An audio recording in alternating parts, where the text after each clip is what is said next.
اللہ پاک کے آخری نبی رسول ہاشمی صلی اللہ تعالی علیہ وسلم فرماتے بخار بھی موت کا قاصد ہے.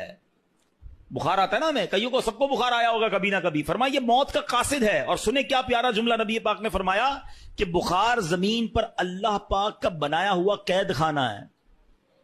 ہاں یہ بالکل پہلی بار میں نے بھی پڑھا، اور واقعی میں نے غور کیا کہ بخار ہوتے ہی بندہ گھر میں چلا جاتا ہے، اچھی خاصی ایکٹیویٹی ہوتی ہے. یار آج کل نظر نہیں آ رہا بندہ کدھر ہے، بخار ہو گیا گھر کے اندر ہے، قید ہو جاتا ہے، خود ہی آٹومیٹکلی قید ہو جاتا ہے.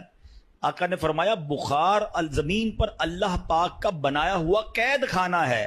اللہ پاک جب چاہتا ہے اپنے بندے کو قید کر دیتا ہے، اور پھر جب چاہتا ہے تو چھوڑ دیتا ہے.